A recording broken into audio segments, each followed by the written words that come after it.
Chief Meteorologist Brad Panovich here of our live weather impact tonight. Boy, the story is going to be the drought. We're going to talk a lot about that because it's Thursday. We always talk about it on Thursdays because that's when the drought monitor comes out. But let's start with the local weather first. We'll look outside.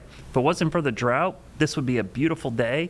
If this was June or July, we'd be like, this is the greatest weather ever because it's hot, but it's not humid. It's summer heat, which we expect in the summer, but this would be totally tolerable if it wasn't for the dry conditions or the fact that it's still mid-April. 88 today, so we missed the record by one. Is 89, sit back, way back, 1896. Holy cow, old record there. But we got close. 74 and 49 are your normals, just to give you a heads up. So we'll focus a lot on this today. The drought monitor comes out on Thursday. We kind of hinted at this yesterday in the last several days. There's been no relief. There's no rain. There's really been nothing that's going to make this better. So 100% of the state is under moderate drought. 95% is under severe drought. And now 22.3% is under extreme drought. And that includes most of the Charlotte metro area. So it's pretty much our whole area is under that drought. We just found out today voluntary water restrictions for Charlotte are going into effect on Monday. We'll talk a little about that coming up with Alex Williams in a second because they've got water restrictions up there as well. Tim is off. But you see a cold front. Looks promising, right? Hey, maybe we'll get a cold front in here. Unfortunately, that cold front is going to not make it into this giant ridge of high pressure over the southeast. You can see temperatures are still in the 80s out there. So really hot day by April standards. But here's the weird thing. Normally when it's hot, we talk about hot, humid, and muggy weather, right? The air you can wear. This is actually really dry air, and that's partially because of the drought, but the air mass over us is just incredibly dry. That's why we have very few clouds and no showers or storms out there. Even on a hot, humid day when there's no front in the area, you'd see a pop-up shower or thunderstorm at some point. That's not the case today and really won't be the case going forward. Now tonight, pretty warm overnight temperatures. We showed you those averages, 49 degrees. 64, okay? If that was a high, that would be pretty cool, but that is really warm for an overnight low. And tomorrow, not quite record territory, which is 94 tomorrow. We will only be 90. I say only. Still hot. It might be our first 90-degree day of the year. Now, got to talk about this. Fire danger remains really high. Today, if you're outside, it was super windy. Today was a gusty day. We had winds over 30 miles per hour. Those winds are going to kind of go up and down the next couple days, but what's not going to change is the low humidity and dry fuels. Dry fuels are the brush, the leaves, the vegetation, which is drying out every day, even more so with the drought ongoing. That has led to the high fire danger. We've told you about the burn ban in North Carolina, but now today, South Carolina reinitiated their statewide burn ban, which technically goes into effect on Friday. But let me just tell you, just treat everything like a burn ban right now. Just don't do it. It's not worth it. I know a lot of folks will say, you can't tell me what not to do, and fines and stuff. But remember, if there's a fire that gets traced back to you, not only are you going to get fined or be, have some kind of legal issues, you're liable for all the damage it causes. It will bankrupt you. Trust me. I saw that happen down in South Carolina with the Myrtle Beach fire. It is not great. You end up having to pay for all of the expense of the firefighting. That will bankrupt just about anybody. So not worth it. Just don't do it. How much rain would it take to end the drought, guys? It's going to be a lot. This is in a month. We would need a foot plus of rain. In some cases, it's closer to 20 inches. What are the actual chances of that happening? Slim and none, to be honest with you. The next month, you see the chances of that actually happening, 6.6% for Charlotte, 2% for Statesville, about 2% for Morganton, maybe Boone has a better chance. The mountains tend to always have a little better chance of rain. But I'll be honest with you, I don't see anything in the long-range pattern that would tell me any rain, substantial rain at least, is heading our way. See, all the severe weather, we talked a lot about this the last couple of days right here on Live Weather Impact. We showed you all the severe weather ongoing. The same stagnant weather pattern is causing all those storms to stay to the west. For us, we do have a cold front on the way. You want to see it? There it is.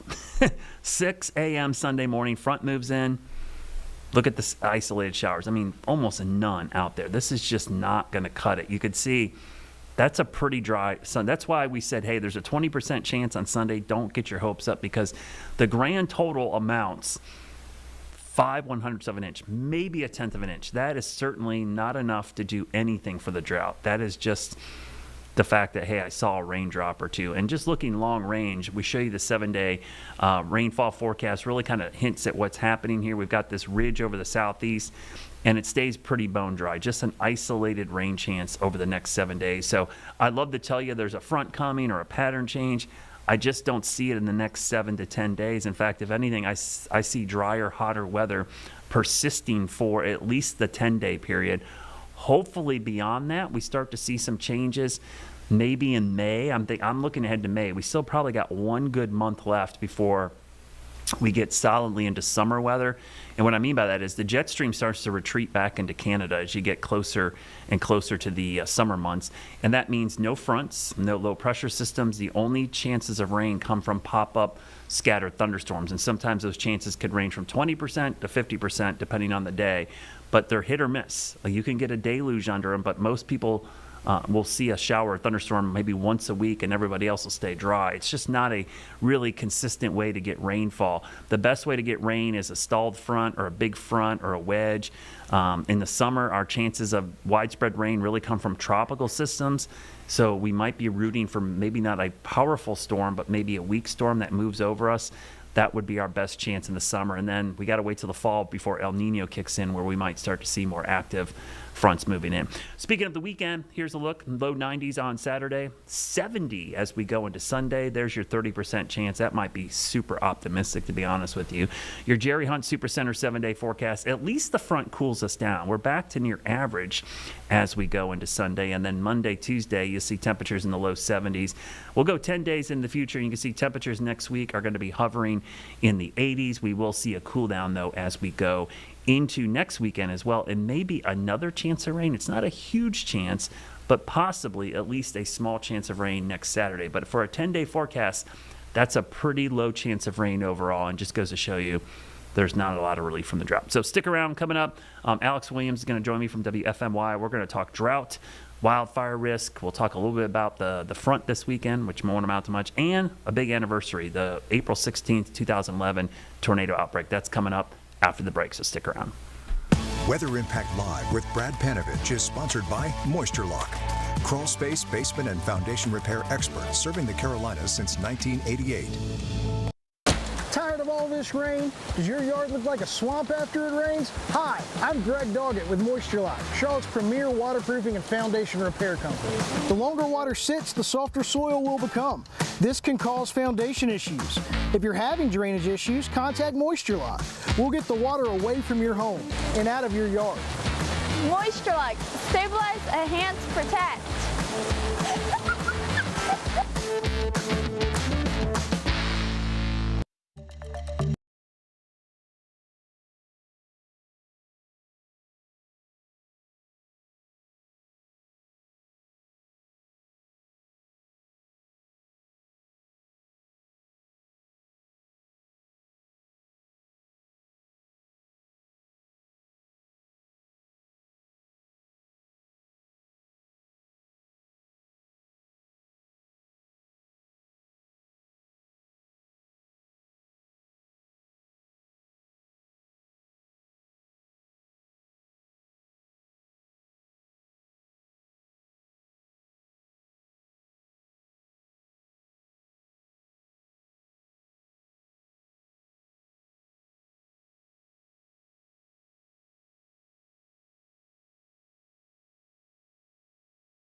Welcome back, everybody. Chief Meteorologist Brad Panovich here. Tim is off today, but Alex Williams, you guys know Alex from up in WFMY, joins us today. Alex, good to see you. I'm glad you're with us today. I think the story everybody's talking about, it's a Thursday. We always talk about the drought monitor, but it feels like this week is a little bit different. I think I don't want to say we've been in the drought for a while, but it feels like this is the first week where I think people are starting to realize this is going to become a big problem as we get into the later part of spring and now summer. Yeah, absolutely. And I mean, we're just talking to general public, talking about how dry and crunchy their grass is and not how lush and beautiful it is like it normally would be. And of course, we warned people this would happen, as we started to use that available groundwater, what little we had, and the grass started to eat that up. That things would start to turn a little more brown. And now everything's just yellow because of all the pollen. And I was actually up in Stokes County up at Hanging Rock this morning doing an environmental science day with kids. And so I was talking to the forestry department there, and they're definitely getting concerned with as dry as we have been and not a whole lot of rain. Yeah, let's take a look at the drought monitor update. I think no surprise here. Maybe the biggest surprise, Alex, might have been I thought maybe we might have started to see some of the first exceptional drought show up in a few spots. That hasn't quite happened yet.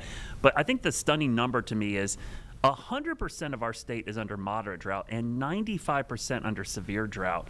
I mean, that's a huge number. And if you look back from a state standpoint, that's the most widespread severe and moderate drought we've seen since 2008. So it's been a while since this widespread of a drought has existed.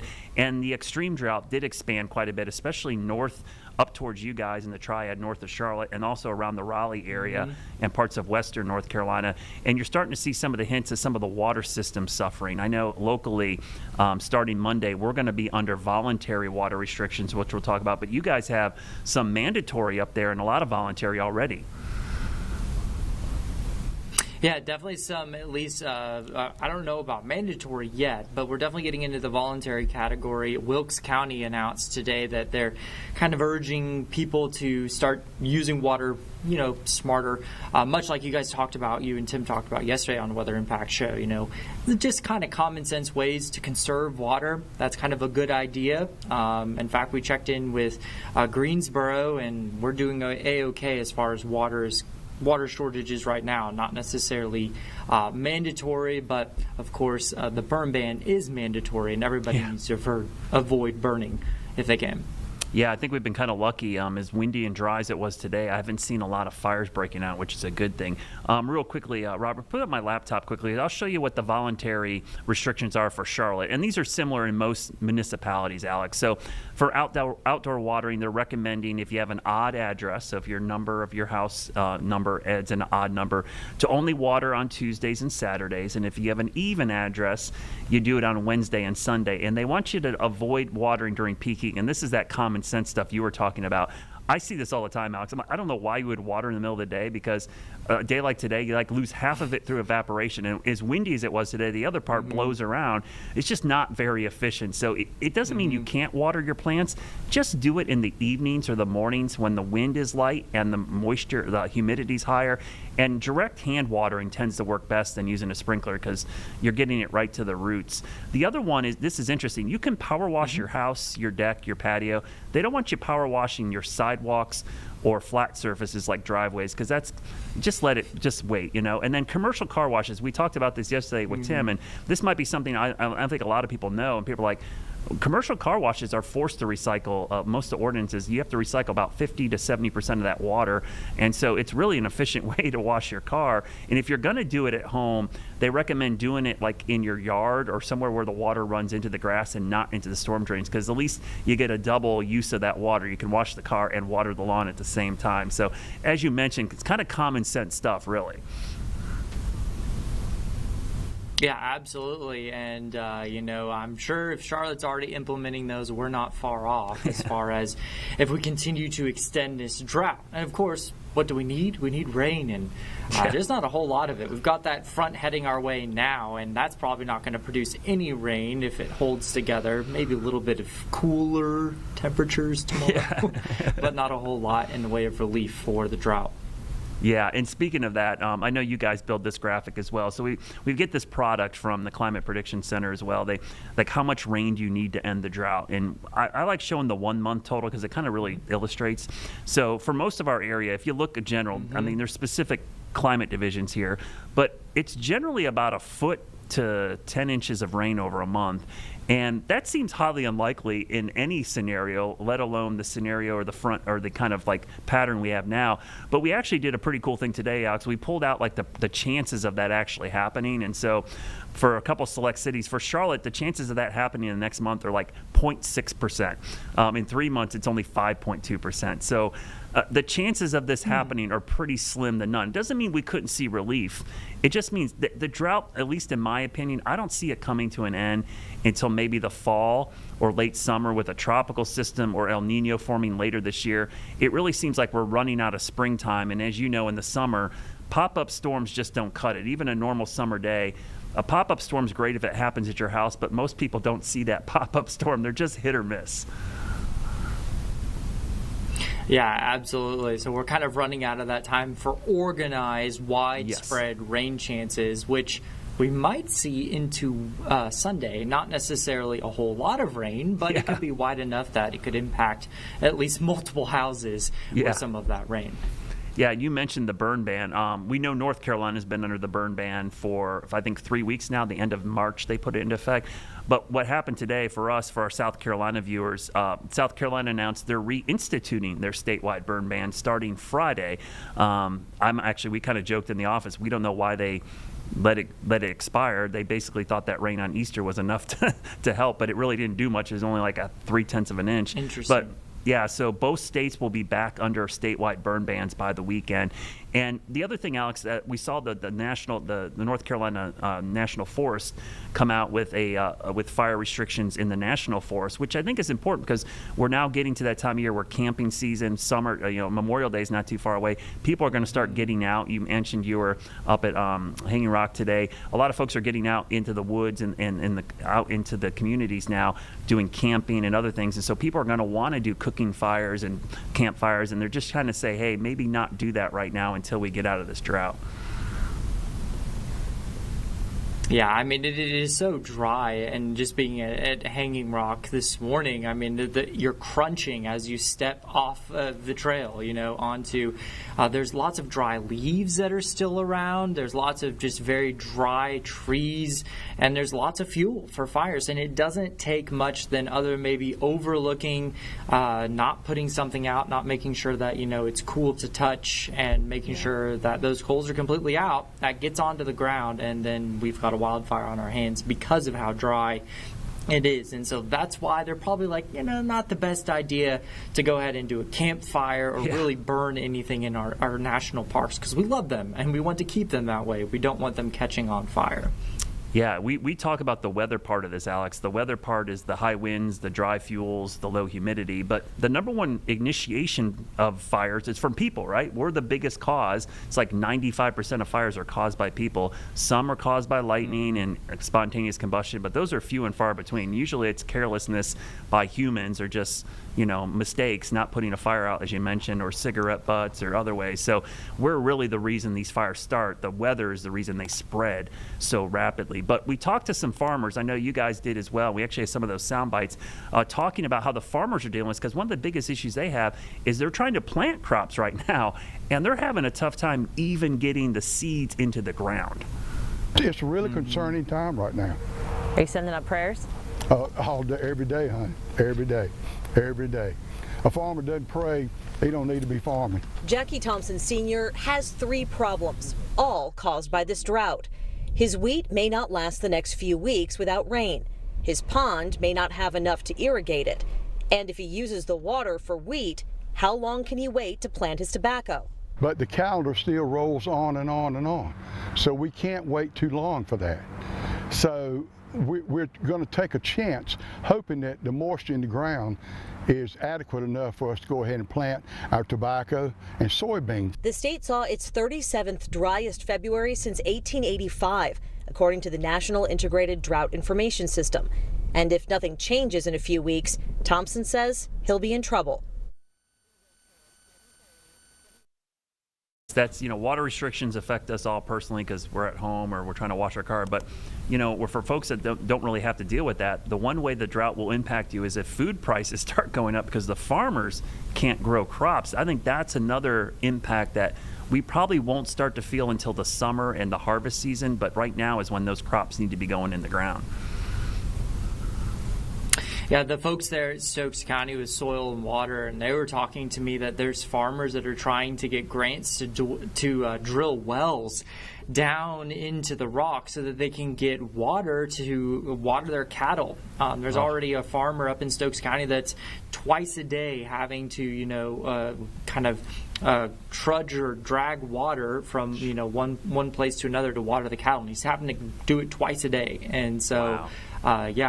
We definitely need water, and we need to replenish that groundwater as well because farmers need that. Yeah, that is a concern because you're right. Digging the wells is a short-term solution, but that's actually going to end up impacting groundwater down the road. The other impact that I think we sometimes forget about is we have these beautiful reservoirs, and the Catawba River chain for us is beautiful recreational lakes. But the reason that chain was built was to build these reservoirs, which generate electricity. Duke has one of the biggest dams in their entire company is the Collins Ford Dam on Lake Norman here in the Charlotte area. I think it produces like 480 megawatts of power.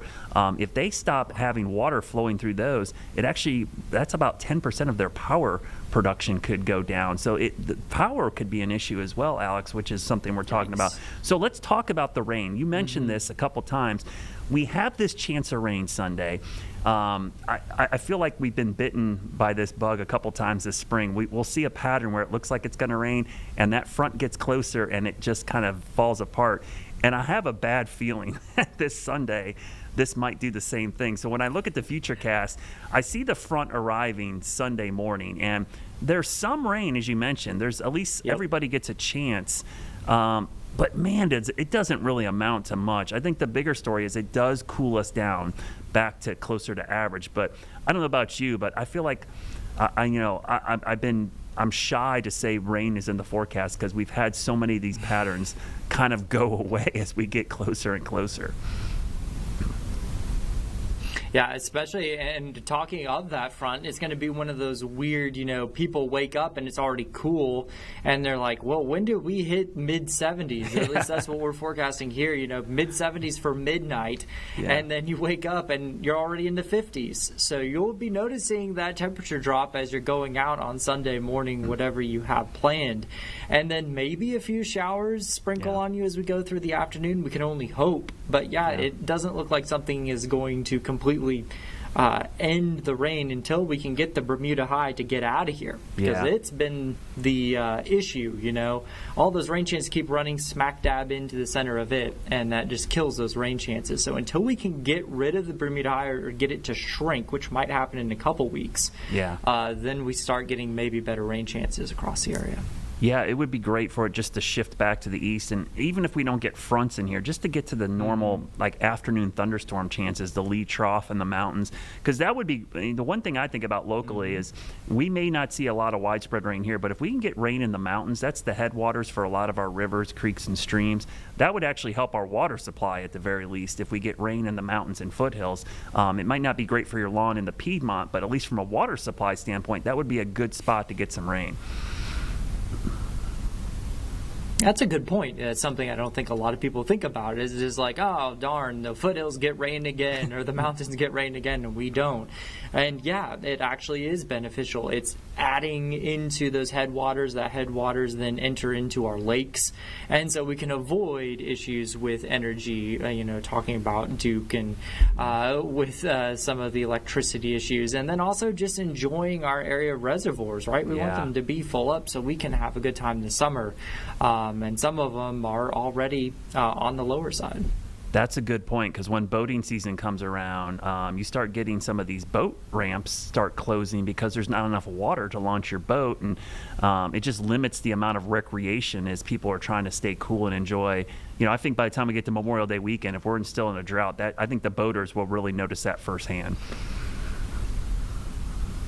Yeah, exactly. Places that are normally, filled up, now you're going to have to avoid those places, or maybe a rock you didn't have to worry about, now you have to worry about because the water is not quite as deep. So hopefully we can get some rain before then, but this weekend not going to help us a whole lot. Yeah, we can take a look at the totals. I mean, I'm looking at that same in-house model we used, the graph showing like less than 1/10 of an inch.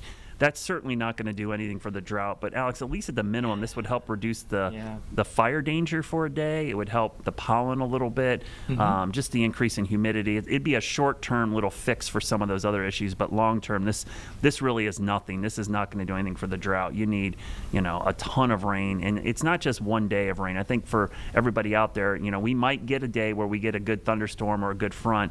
It's not the one event. We're going to need multiple events. The consistency of the rain is really the key to getting out of the drought. Because when you look long range, this drought really started last fall, and it's been building for a while. And like I always say, it's a saying I use way too often. It's droughts don't form overnight. They don't go away overnight. And so we're going to need some prolonged period of wet weather.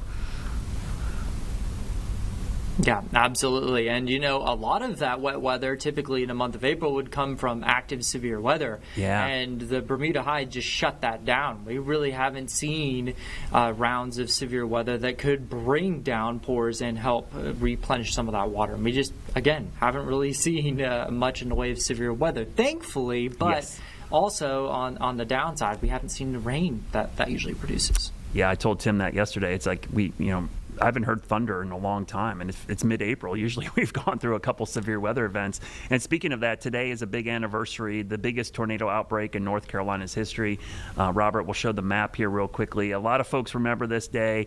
It kind of got pushed aside by the Tuscaloosa super outbreak, the Mid-South outbreak. Also, a lot of severe weather in this April and May timeframe. This Joplin tornado was in early May this year as well.